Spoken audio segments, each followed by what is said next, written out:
Bueno, mi nombre es John Henry González. Yo pertenezco al movimiento campesino de Cajibío y pertenezco también al Coordinador Nacional Agrario.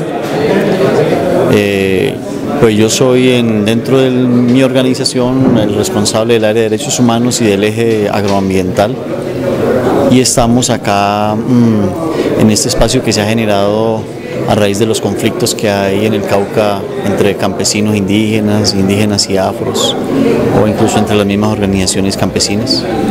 ¿Qué es lo que está pasando entre los campesinos y los indígenas, entre los indígenas y los afros, los campesinos y los afros?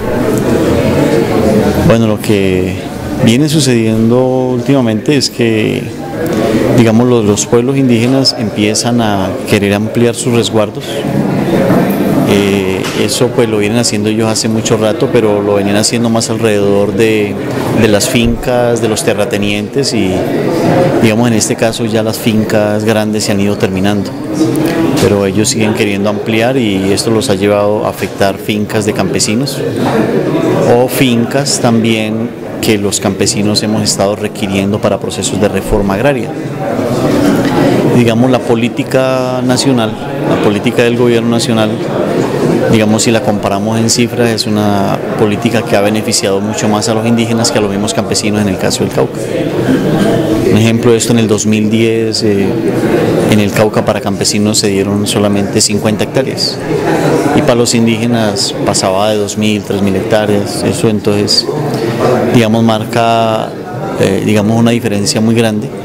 Digamos, en el caso de Cajibío tenemos censos de personas sin tierra, y para el 2010 teníamos 890 familias sin tierra, y digamos, es algo que no hay una política para resolver esto. Al contrario, las políticas que existen en este momento son políticas por parte del Estado muy contradictorias, no solamente porque favorece a los indígenas en cuanto, bueno, tienen una capacidad de movilización, de incidencia, de presión, sino también que muchas de las tierras en el Cauca están destinadas para la minería. Ya hay un 62% del territorio destinado ya para minería. Fuera de eso también tenemos tierras, las mejores tierras dedicadas a los sistemas agroforestales para la producción de cartón y la producción de papel. Y tenemos una política también en términos de lo alimentario que es contradictoria con lo de minería. Cada vez se disminuye más digamos, la tierra destinada a la producción de alimentos. Y en última, lo que nosotros vemos es que el campesino tiende a desaparecer como una política del Estado. Y entonces estamos acá no solamente, digamos, reivindicando un derecho a la tierra, a permanecer en el territorio, sino también un derecho a ser campesino, a ser diferente en un país que reconoce la pluriculturalidad. Y entonces decimos, ¿quién es el campesino hoy en Colombia? Porque la Constitución no nos reconoce a los afros, reconoce a los indígenas, y el campesino aparece como un trabajador rural, reconocido así en la Constitución. Pero digamos, el desplazamiento y todo este conflicto armado digamos, empeora también toda esta situación. Nosotros estamos luchando en este momento por un reconocimiento de nuestro territorio como campesino. Es muy importante que se reconozcan los territorios de los indígenas y de los afros, pero hemos llegado a un momento en que es importante reconocer los territorios de los campesinos. Esto conlleva reconocer los derechos de los campesinos, conlleva reconocer los campesinos como un grupo cultural, con un territorio, con la posibilidad de tener un territorio colectivo. Y entonces igualmente estamos aspirando a tener nuestros propios formas económicas, por así decirlo, nuestro propio modelo económico de desarrollo que nos permita permanecer en el territorio y seguir aportando a la economía de este país como lo hemos hecho históricamente, pero también, digamos, sin que las políticas económicas neoliberales impliquen que nosotros tengamos que salir de los territorios o que nosotros tengamos que venderle a multinacionales, sino que nos permitan conservar nuestras semillas, nuestras formas productivas, nuestros sistemas culturales de relación dentro de los territorios. Esa es nuestra lucha en este momento. La relación con el gobierno nacional en este espacio es importante porque está dado en un contexto de paz. y creemos nosotros que el conflicto que se ha dado en el Cauca también puede ser iluminado desde el Cauca en la medida que aquí hay organizaciones representativas, organizaciones importantes que podemos protagonizar también propuestas que puedan ayudar a encontrar la paz aún en el Cauca, pero también iluminar para encontrar la paz en Colombia. Viene adquiriendo cada vez más tierras y viene desplazando a los campesinos, y todo para sembrar pino y eucalipto. Esto tiene un efecto, el monocultivo tiene efectos sobre el agua, tiene un efecto sobre la tierra, tiene un efecto sobre la fauna, tiene un efecto sobre la soberanía alimentaria del municipio y del departamento del Cauca. Y entonces esto ha llevado a conflictos. Allá hay diferentes manifestaciones de este conflicto. En los años 90 a Cartón Colombia se le quemaban las pineras, campesinos asumían esto. Últimamente se le ha quemado la maquinaria, pero digamos uno de los que ocurrió hace más o menos 4 años fue que la comunidad le arrancó 12 hectáreas de pino que tenía como 6 meses de sembrado. Entonces esto ha sido una manifestación del conflicto muy grande, porque Cartón Colombia entra en una competencia con los campesinos frente a la tierra y frente al dominio del territorio. Cartón Colombia ha empezado entonces a cooptar las organizaciones sociales, a cooptar los líderes, a financiar proyectos para, digamos, mostrar una responsabilidad empresarial, pero no nos dice realmente que ellos no pagan impuestos, que el gobierno los subsidia para que ellos siembren pino, que ellos se benefician con la captación de carbono, que el gobierno por la inversión que hacen por cada hectárea les reconoce el 80%, que en el municipio solamente aportan en lo catastral, no hacen otro aporte diferente, pero ellos se muestran ante una comunidad como una empresa benéfica. Además de eso, tercerizan el trabajo que ellos dan y cada vez usan menos mano de obra campesina. Eso hace parte de este conflicto que se da en Cajibío, donde ellos tienen una gran cantidad de tierra y las mejores tierras en las zonas más planas. Pero digamos se dan otra clase de conflictos, entonces ya los indígenas que no caben en el municipio de Totoro empiezan a ampliarse hacia el municipio de Cajibío, y se han dado conflictos muy fuertes en que campesinos indígenas se han enfrentado a machete, a palo y han salido heridos de manera muy grave. Y nosotros creemos, por un lado, que no es la forma de solucionar los problemas, pero también creemos que es una manifestación de un conflicto que ha generado también el mismo Estado, porque el Estado no ha querido hacer un replanteamiento del uso del territorio, no ha querido hacer una reforma agraria y no ha querido enfrentar esos problemas como realmente se deben enfrentar. Nosotros nos ha tocado enfrentarlos, nos ha tocado presionar para que haya tierras para los campesinos, para que hayan procesos productivos para los campesinos, pero digamos el Estado apenas ahora viene a presentarse y decir vamos a solucionar estos conflictos. Eso es valioso. Esto yo pienso que genera una confianza en el Estado, pero no significa que esos problemas estén ya del todo solucionados. El Estado se ha hecho presente con un poco de recursos, recursos que hay que dividir entre indígenas, afros y campesinos, que no van a solucionar del todo la problemática que tenemos, pero yo pienso que ha sido un momento importante y que pienso que todo este conflicto ha abierto nuevas puertas de diálogos con el gobierno, de diálogo entre las organizaciones, de espacios para plantear las alternativas que los campesinos estamos pensando. Danos un poquito, ahora escuchar a algunos de ustedes hablar de cómo es de diferente la concepción de la tierra del indígena, a la del campesino, a la del afrodescendiente, y cómo eso también de algún modo afecta el ponerse de acuerdo acerca de qué hacer con la tierra y cómo repartir la tierra, cómo usarla.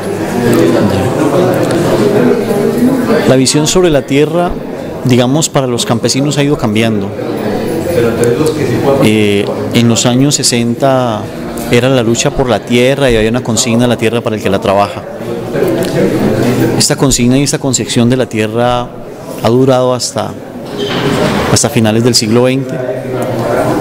Ya en el año 2000 al 2010 empezamos a hablar de territorio.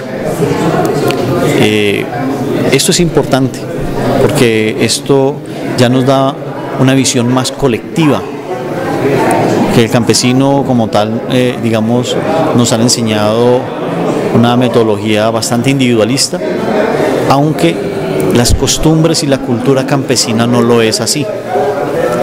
El Estado nos ha dicho que hay que tener escritura, pero en realidad el campesino tiene una cultura y la visión de cultura también nos da una visión de territorio, nos da una visión de identidad. Esto, digamos, nos equipara con los indígenas que han asumido formas coloniales como el resguardo, como el cabildo y esas formas organizativas. Lo mismo también para los afros, ellos tienen la capitanía o lo que les reconoció la Constitución, que son los consejos comunitarios. Estas visiones diferentes son de alguna manera importantes porque caracterizan a los pueblos, pero yo pienso que esto nos va a llevar a un proceso que va a durar varios años, en el cual los campesinos, como entramos en un proceso de recuperación de nuestra identidad, nos lleva también a un reconocimiento de nuestro territorio, de nuestra cultura, a un autorreconocimiento de nuestras costumbres, a un visibilizarnos ante los procesos urbanos o ante la gente de las ciudades, donde tendrían que reconocer también que ellos tienen raíces campesinas. Los pueblos, las ciudades han sido fundadas por campesinos y los grandes cultivos y los grandes de alimentos que se dan o que se evidencian en los supermercados y en las galerías, que alimentan los comedores de toda la población en Colombia, están muy relacionados con las dinámicas, pero fuertemente relacionados con las dinámicas campesinas. Si no fuera por los campesinos, ¿dónde estaría la soberanía alimentaria del país? Y eso es algo que nosotros reivindicamos, pero igualmente, digamos, ¿cuál ha sido el aporte a la historia por parte de los campesinos? Digamos, en la guerra de independencia, si hablamos, por ejemplo, del campesino llanero, en la guerra de los 1000 días, en la violencia a principio de siglo, que los campesinos eran los que cultivaban el banano en la zona de Urabá. Si hablamos de la masacre de las bananeras como un referente histórico, la violencia del 48, donde nos dividieron en rojos y azules para dividirnos y para violentarnos entre nosotros mismos, pero todos nosotros los que aportamos a eso éramos campesinos. Y podríamos decir que la economía entonces del café, del cual hemos vivido o en la cual se ha soportado mucho la economía del país, es una economía campesina.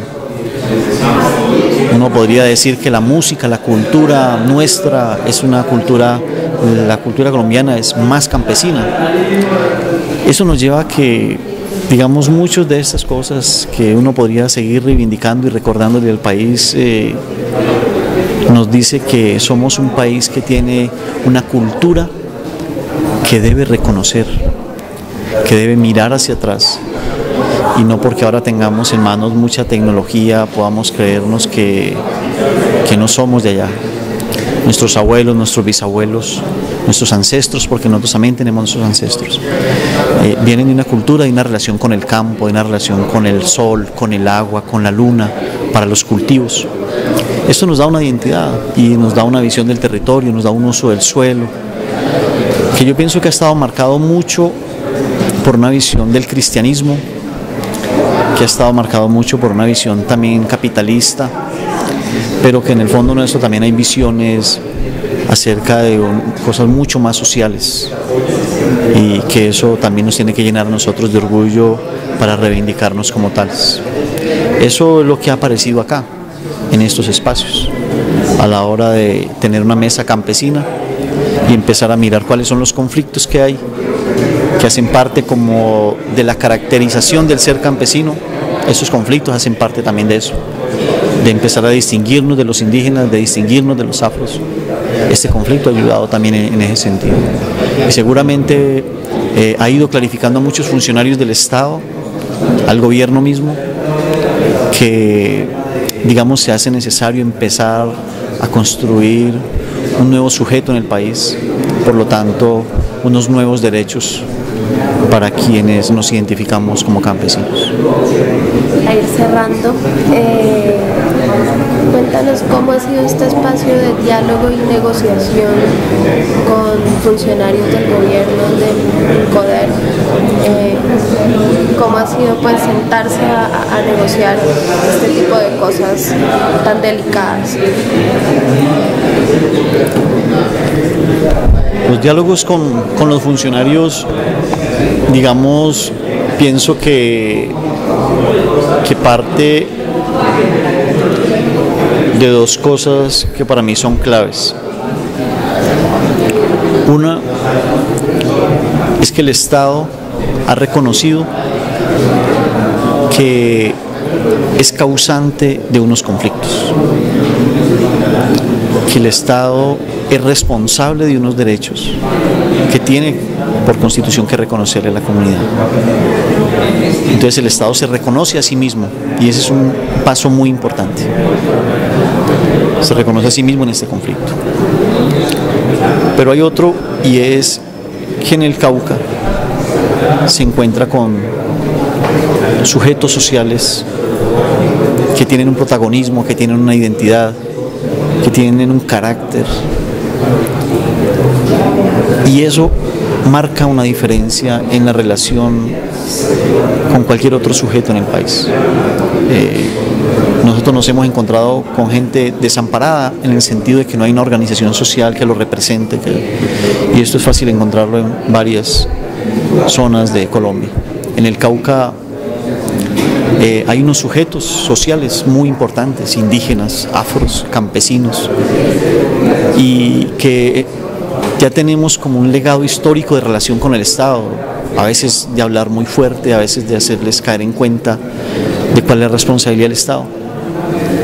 Y en este caso ha sido interesante que es el Estado el que ha venido a decir acá, mire, hay unos acuerdos incumplidos por reivindicaciones, por movilizaciones que en el Cauca se han hecho, y vamos a revisarlas. Reconocer eso se necesita tener valor y tener gallardía, la que no han tenido de pronto otros funcionarios en otros gobiernos anteriores. Y yo pienso que ha sido importante encontrar funcionarios que no se vuelven tercos, que pueden o tienen la capacidad de escuchar y pueden también ayudar a encontrar soluciones. Y eso ha sido importante. Eso nosotros como organizaciones sociales lo valoramos, porque nosotros venimos de experiencias donde son los mismos funcionarios quienes nos esconden la información, nos esconden los recursos, nos niegan los derechos, nos niegan nuestro ser sujetos, y todavía vienen de una concepción de Estado en el cual podemos ser de tercera o de segunda ciudadanos que de pronto por vivir en un departamento más pobre o por ser campesinos o por hablar de una manera u otra, pues de pronto nos miran diferente. Pero yo pienso que el Cauca, este puesto le ha costado mucho. Compañeros que han dado su vida por todo esto, hemos sufrido en las carreteras, en los paros, o sea que este hecho de estar acá no es gratis, y pienso que el reconocimiento que hace el Estado de nosotros, de los indígenas, de los afros, de los campesinos, no es gratis. Nosotros tenemos una historia, y esa historia es la que reconocen cuando se sientan con nosotros a dialogar. En medio de este proceso de negociación con el gobierno ahora, ¿qué papel ha jugado el Centro de Estudios Interculturales, la universidad? Bueno, hay cosas muy importantes que se dan en todos estos procesos en los que le cuento. Nosotros venimos desde los años 80, seguramente otros compañeros desde los 70, con movilizaciones, construyendo sujeto social todo el tiempo, bregando a ser reconocidos por el Estado, reivindicando derechos y todo eso. Pero nosotros tenemos varias debilidades. Una de ellas, por ejemplo, es que nosotros a veces no sistematizamos nuestras experiencias. Y digamos, el papel que ha cumplido acá la Universidad Javeriana con el Centro de Estudios ha sido interesante en poder recoger varios de toda esta información, de todas estas experiencias, de recoger la problemática que existe en el Cauca y de mapear esto pero sobre todo de traslapar, de poder cruzar todo esto de una manera hasta donde nosotros alcanzamos a ver muy objetiva. En cuanto que nosotros podemos ver un estudio, por ejemplo, sobre la minería en el Cauca. Nosotros no hemos tenido la posibilidad de mirar estos mapas porque sí teníamos la información, pero es difícil a veces uno plasmarla, no tenemos la tecnología, a veces los conocimientos o la dedicación de compañeros para hacer esto. El tener la posibilidad de que puedan tener acceso a la información de Incoder y poderla compartir con nosotros y que podamos estar compartiendo esos ejercicios de manera más cercana. Hay ejercicios que por más que los funcionarios de Incoder o los funcionarios del gobierno quieran hacerlo, les cuesta, pero digamos el hecho de que hemos tenido una cercanía con el centro de estudios ha sido importante para poder, digamos, sistematizar toda esta información de la problemática, de las soluciones, o sea, una problemática recogida vista por las comunidades, por las organizaciones, pero también una problemática vista por las instituciones, mapeada por las instituciones y cruzada también por la información que las organizaciones poseemos. Ese papel me parece a mí que ha sido importante, ha sido clave. Esperamos que se pueda continuar en esa dinámica.